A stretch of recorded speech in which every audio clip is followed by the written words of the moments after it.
Good. We'll arrange a car. Yeah, the plan from me should be at all times with her. So okay. He's our driver for 5 days. Yeah. Hello. You're going to drive us around. So through the museum. Okay. So let's go.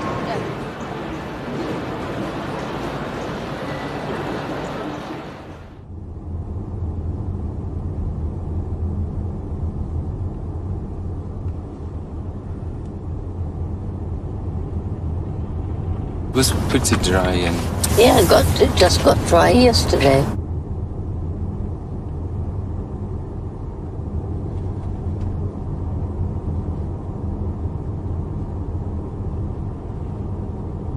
So now I need to know who I'm talking to, what I'm talking about, and how long. After we arrive at the museum, we will have a conversation with the director. It will take about 30 minutes. And after it's an insurance company, and their director will hope to have some conversation with you. Then you can go to the theater, and we have our ceremony. During the movie time, you can go to the private room and prepare your lecture, prepare your speech. Yeah.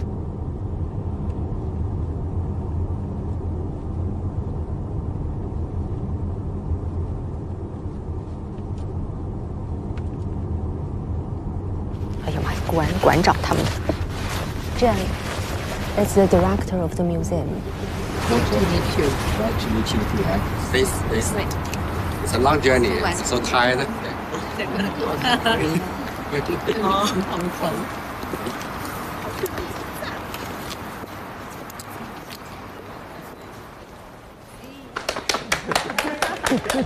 Hello. 来，辛苦各位，全场准备，3、2、1，开始。Hello. I'm very happy the program Roots and Shoots is growing. Maybe some of you belong to it, and it helps you understand animals and the environment. So please do that. Thank you. 好 ，OK。 Let's see how many bits are attached to me. Oi! Oh dear.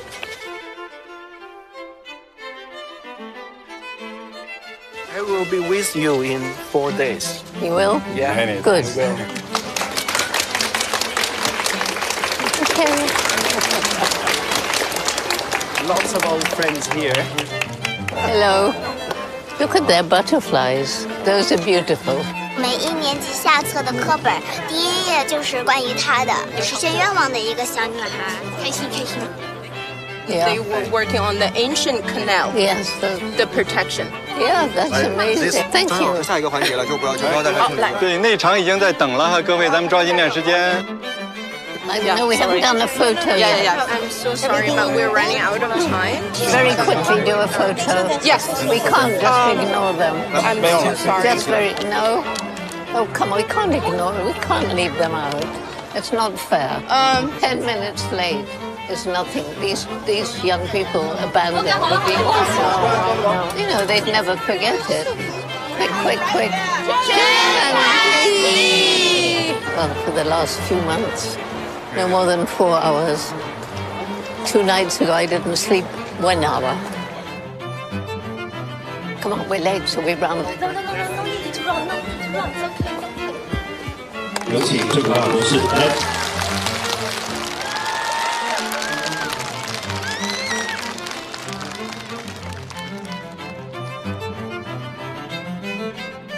So this is a private room for me to think, is it? Yeah. Doing another television now, are we? No television now. 各位，如果你们还站在这儿，他就不会坐下了。 Goodbye. See you. Okay, that's done. I just want to do one thing. I want to put an eye drop in. Then I'm ready to go.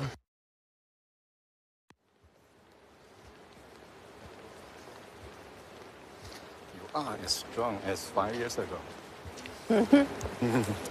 Yes. You're working so fast. I could run if you like. Go ahead of them.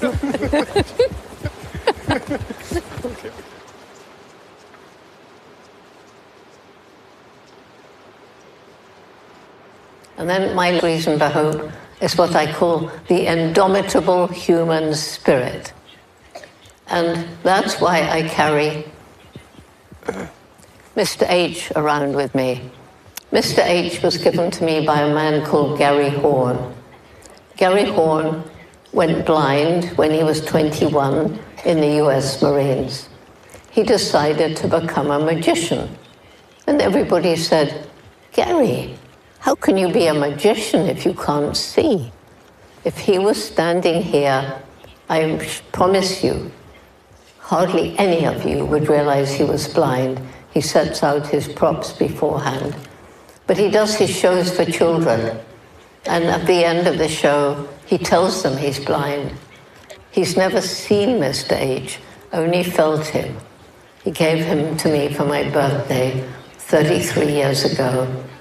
He thought he was giving me a stuffed chimpanzee, and I took his hand, and I made him hold the tail. I said, Gary, chimpanzees don't have tails.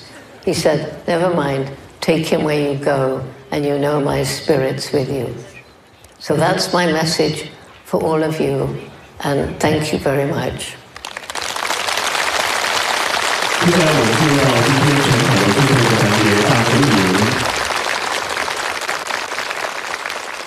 Okay, everybody, what we're going to do, and listen carefully, we're going to say, together we can. Wait.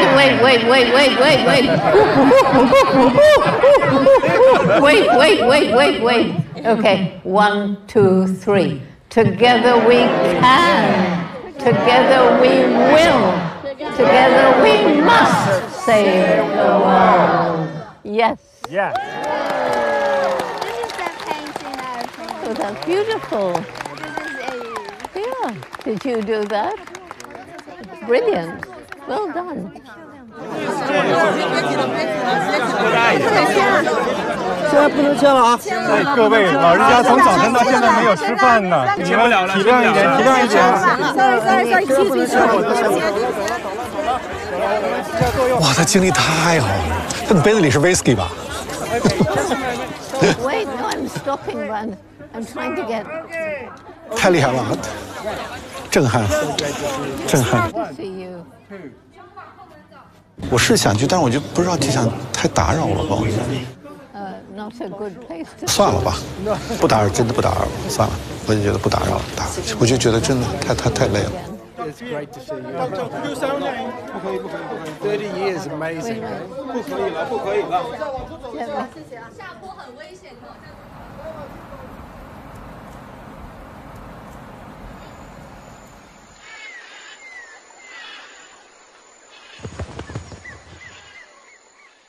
Hi Jan.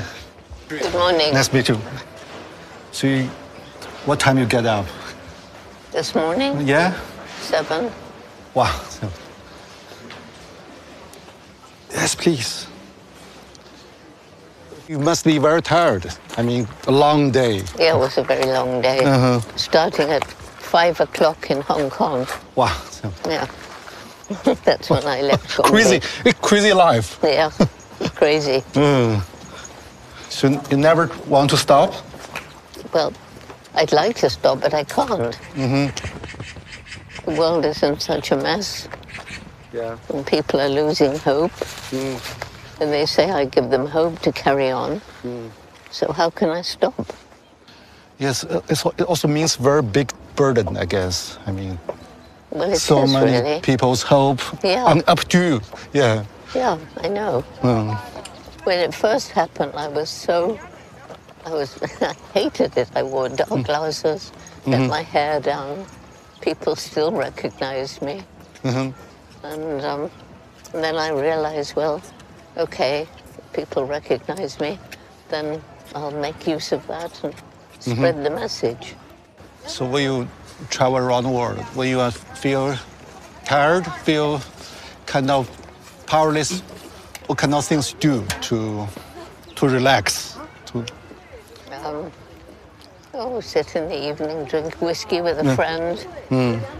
It's your medical cure. That's exactly right.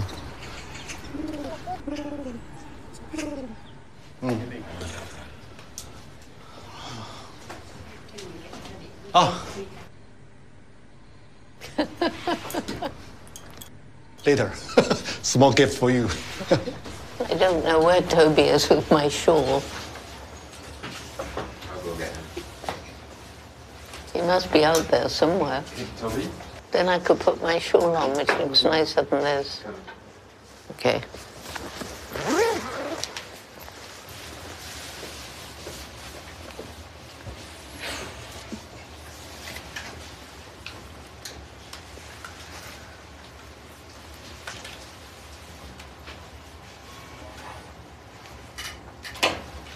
Yeah, the scarf is very beautiful. It's a bit nicer than a black Patagonia.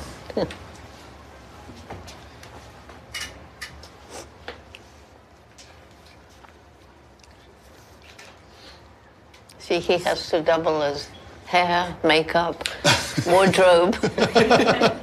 Yeah, because in 1970s, you most focus on about the Gombe, about your chimpanzee study. Then suddenly you jump out to carry the bigger world. That was in 1986. Yeah. So what happened? What happened was that the big book that I wrote, The Chimpanzees of Gombe, which took about 2 years to write, and it was all the first 20 years research. And then one of my friends in America, who was head of the Chicago Academy of Science, he said, we should celebrate this with a conference. So he wanted a conference about the great apes, and including paleontology. I went to the conference. So I went as a scientist, really thinking I'd probably spend the rest of my life at Gombe, and left as an activist, just like that. And at that conference we had a session on conservation, and it was shocking seeing, everywhere where people were studying chimps, the numbers were going down, and the forests were being destroyed. But I didn't quite know what to do. So got some money, visited the chimp sites, realized what was happening, why they weren't decreasing in number, but learned about the problems faced by the African people. Learned why. People say, was it a tough decision? It wasn't a decision, it's something that happened. So during the transition, what's the biggest obstacle you have to overcome? Well, for me, the most important was alleviating poverty, so that the people found ways of making a living without destroying their environment. And they realized then that saving the environment wasn't just for wildlife, but for their own future. Reaching the tipping point in 5 years. That doesn't mean it's all over in 5 years. It means it will be very, very hard to slow down climate change if we don't take action now. So I'm getting older, there's less time and so much to do. The sense of urgency become... When started, the sense of urgency become more pressing? Oh, I think it's come gradually, don't you? Gradually over the last 10 years, maybe 20. The species disappearing, the climate heating up, the frequency of hurricanes and storms and floods and droughts. The conflict around the world, the civil unrest, I mean, all of it is, and people losing hope. When did you first realize that hope is so important? Way back in late 1980s, when I was meeting young people who said they were depressed or they were angry, and that's because they said we compromised their future and there was nothing they could do about it. So yes, we've compromised their future, but I reckon there was something they could do. And then it all became very clear that if you lose hope, you become apathetic, you give up, you do nothing, and then we're doomed. So for you, for the past 5 decades, the world become better or worse? Worse. On the other hand, awareness has grown up, particularly among young people. They're much more aware of the need to. But unfortunately, in some of the very elite communities, like I won't mention places, but you know, children growing up with very rich parents who just swan around private jets and everything. Those children, they don't know. They don't realize the harm that lifestyle is doing to the planet. So getting to them is important. Equally, it's important to get to the very poor, to, you know, somehow give them some hope. So when deal with the politician or business leader, what did you get from them? How do they think about the world? Well, the business leaders, I talk to them quite often. And some of them, without question, are really, really trying to become more sustainable. And my favorite story is a CEO of a big international company. And he said, Jane, I really have been trying for the last 8 years to get my company sustainable in the countries where we get our products, in the supply chain as much as possible. That's difficult. In our offices around the world, and in the way we treat our customers. And he said there were 3 reasons. 1, seeing the writing on the wall. We're using up natural resources in some places faster than nature can replenish them. 2, consumer pressure. People are beginning to ask questions. How was this made? Did it harm the environment? Was it cruel to animals, like factory farming? Is it cheap because of unfair wages? But he said, what tipped the balance for me was my little girl, 10 years old, and she got back from school. She said, Daddy, they're telling me what you're doing is hurting the planet. That's not true, is it, Daddy? Because it's my planet. That wow, did it. Very touching. You see, that's how you have to go. You have to reach the heart. It's no good trying to argue and fight because they're not going to listen, these people. But if you can sneak into the heart. But how do we persuade governments? How do we persuade business? They don't seem to care. Oh, I'll be all right. I'll be dead before it gets too bad. But don't you care about your children? I hadn't thought about that. Well, it may never happen.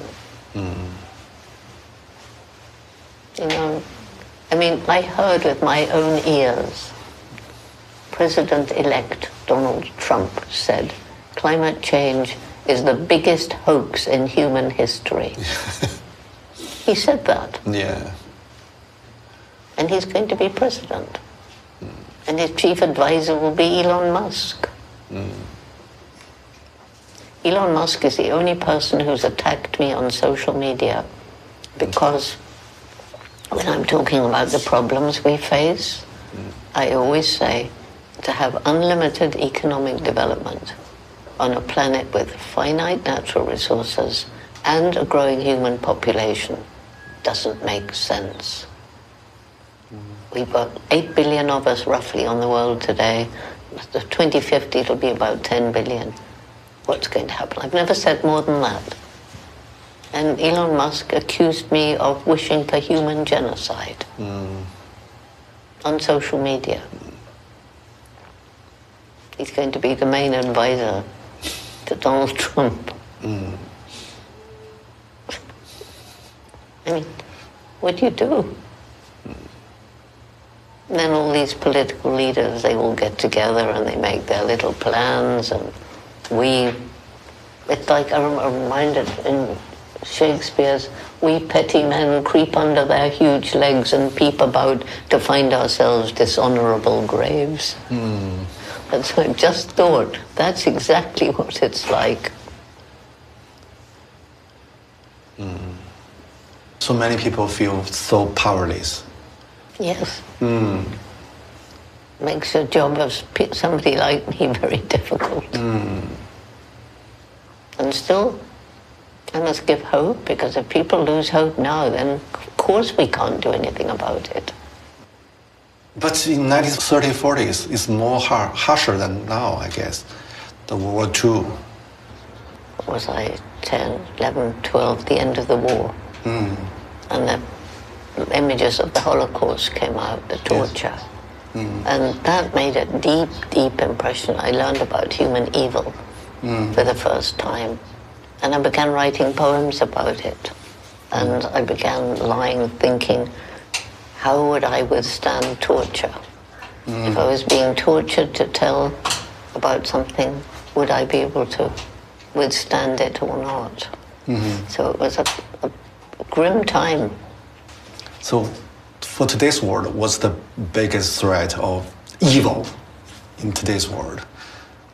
Well, probably what really upsets me in Palestine, in Gaza. I think that's just, I mean, so many children killed, thousands of them, bombed, destroyed. That has to be evil, doesn't it? So what's the best solution or attitude towards evil? Conquering it somehow. Go back to the Lord of the Rings. Sauron, the Dark Lord, and the orcs. It is really, it's almost like a whole scene of today. So we need, so we actually talk about this, you know, when I'm talking about particularly the environmental problems of the world. And, you know, there are people with the Jane Goodall Institute, with Roots and Shoots. And so I say, you know, we've got to grow the fellowship. You know, Lord of the Rings is Fellowship of the Ring. Well, we haven't got a ring, but we need to grow the fellowship to fight the Dark Lords. So I don't know what's going to happen, but I say to people sometimes when they say, well, I don't have hope, but I'll go on fighting anyway, because, as I've always said, supposing there isn't any hope, which I really don't believe. I believe there is hope, because I think we're beginning to wake up. But suppose there wasn't. Isn't it better to die fighting for what you believe in than just to give up and let your last days fade away and eat, drink, and be merry, for tomorrow we die? Because you said you like the Lord of the Rings very much. So if you were in book, what kind of role you would play? Frodo or Sam or Gandalf? Which one you want to play? I didn't ever want to play any here. I just admired them or hated them, depending. It's also about how people live in the dark times.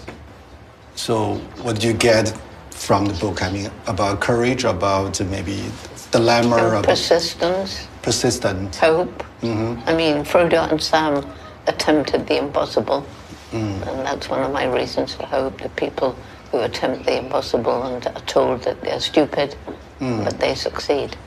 How literature experience shape your scientific discovery?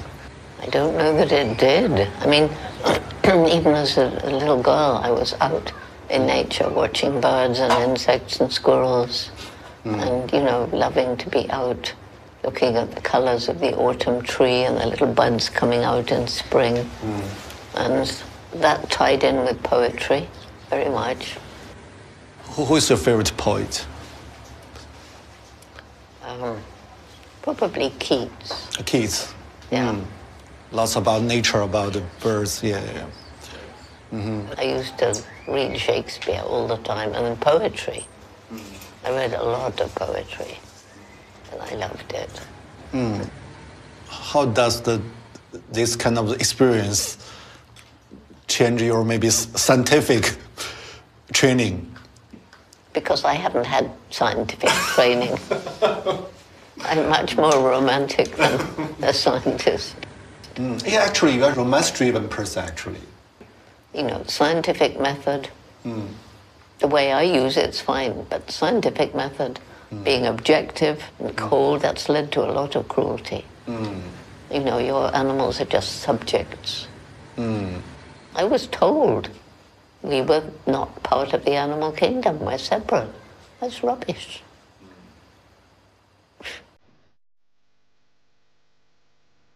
When I was 10 years old, I'd loved animals all my life, and I read a book that made me dream of going to Africa, living with wild animals, and writing books about them. And as I say, everybody laughed at me, because I was just a girl. But here was the importance of my mother. She said to me, if you really want to do something like this, you're going to have to work really, really hard, take advantage of every opportunity. It wasn't easy. As I say, we didn't have much money. I was very good at school, but we didn't have money for university. I got a boring secretarial job in London, but I couldn't save money up in London. And so I went home. We lived on the south coast, and I got a job as a waitress. Jolly hard work. But it took 5 or 6 months until I'd saved up enough money for a fare to Africa. Anyway, to cut the long story short, I got to Africa. I met the famous paleontologist, Dr. Louis Leakey, and he offered me the opportunity to go and live with and learn from chimpanzees. Well, for the first 4 months, the chimpanzees ran away from me. So I think this is maybe one of the earliest times when hope was so important. And hope was realized by working very hard, getting up every day at 6 a.m., staying out in the fields, out in the forest, every day until darkness fell. And it was in this way that I gained the trust of the chimpanzees.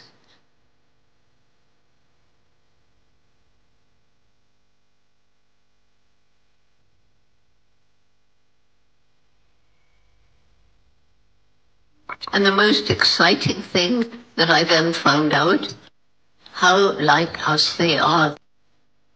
They kiss, they embrace, they hold hands, they pat one another in reassurance. Males competing for dominance stand upright and swagger with furious scowls, shake their fist. Does that remind you of some human male politicians?